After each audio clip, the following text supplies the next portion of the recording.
পাত্রে দেখতে এসে হবু শাশুড়িকে নিয়ে পালালো জামাই। এসেছিল পাত্রী দেখতে, কিন্তু একই কাণ্ড, পাত্রীর বদলে পাত্রীর মাকে পছন্দ হলো জামাইয়ের। হবু শাশুড়িও অবশ্য মনে মনে পছন্দ হয়ে গিয়েছিল জামাইকে। ব্যাস, আর কি, সমাজের ঘেরাটোপকে অমান্য করে হবু শাশুড়িকে নিয়ে পালিয়ে গেল।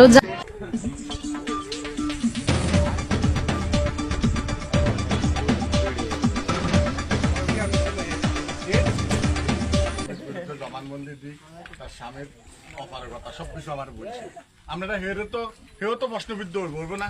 এই জবানবন্দি আমরা নিতে চাইলে কোনো আইনে বসলে বসার পরিবেশ হলে জিয়ান হোক, আইন হোক, কোর্ট হোক, থানা হোক, হেও আমার মনে দিতে হবে। কি মিথ্যা কথা করবো না। মহিলা ভালো দেখছি, দিনদারি দেখছি, নামাজ কালাম হরে, আর একটা হাত মোজা বর্মিজা, বোরকা, 3 পিস, জুতা, ট্রলি হইতে সব কিছু কিনেছে। এর নিজে বলি একেবারে হোঁড়া দিয়ে আমি মিথ্যা কথা বলি। নিউ মার্কেট দোয়ানদার সাক্ষী আছে।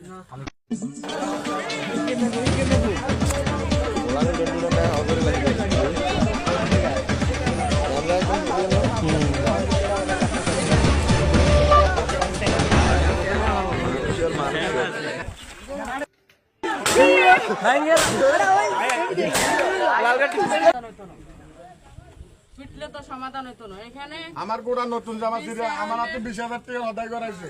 মহিলা নিজের বুঝি শুনি। আমি মাদ্রাসার কালেকশন দায়িত্বে আছি। আমি বিয়ে করছি 2টা-3টা, এটা রাখি নো, সারি দিছি, আর সংসার করতাম না, এটা বলছি ব্যাগ হে বুঝছে।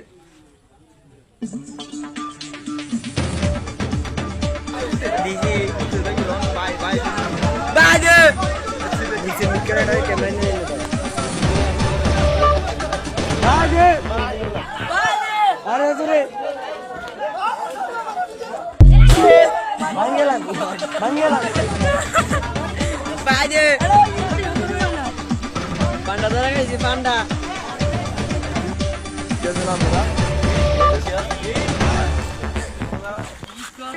বলে কি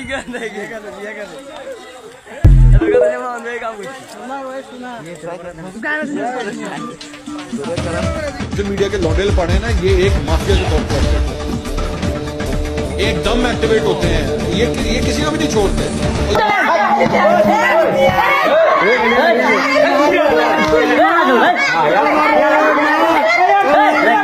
रात को